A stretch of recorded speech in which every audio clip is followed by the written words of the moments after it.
कभी सोचा है कि ओवरसीज पाकिस्तानी हमारे मुल्क के लिए कितने गेम चेंजर हो सकते हैं? अब सवाल ये है कि वो कैसे?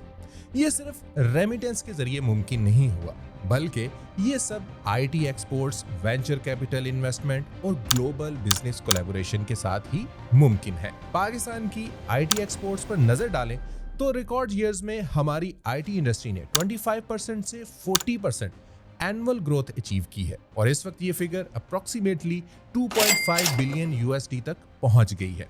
इससे साबित होता है कि हमारे टेक प्रोफेशनल्स, जिनको ओवरसीज पाकिस्तानीज कंटिन्यूअसली सपोर्ट कर रहे हैं, और वो इस तरह ग्लोबल मार्केट में अपनी पहचान बना रहे हैं।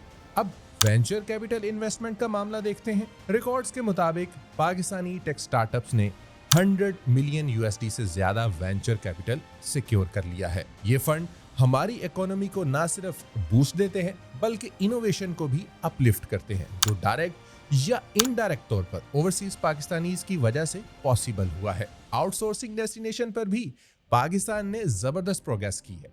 हमारे कॉस्ट इफेक्टिव और स्किल्ड वर्कफोर्स ने north America, Europe, middle east जैसे टॉप मार्केट्स में पाकिस्तान को इमर्जिंग आउटसोर्स डेस्टिनेशन बना दिया है। और सबसे इंपॉर्टेंट फैक्ट, रेमिटेंसेस। मार्च 2025 में पाकिस्तान ने रिकॉर्ड $4.1 बिलियन रेमिटेंस रिसीव किया, जो highest monthly inflow on record है। जैसा कि स्टेट बैंक ऑफ पाकिस्तान के गवर्नर मिस्टर जमील अहमद ने भी अनाउंस किया। ये फंड्स न सिर्फ मुल्क की फॉरेन एक्सचेंज रिजर्व्स को मजबूत बनाते हैं, बल्कि आम पाकिस्तानियों के लिए फाइनेंशियल स्टेबिलिटी और रोजगार के नए मौके भी पैदा करते हैं।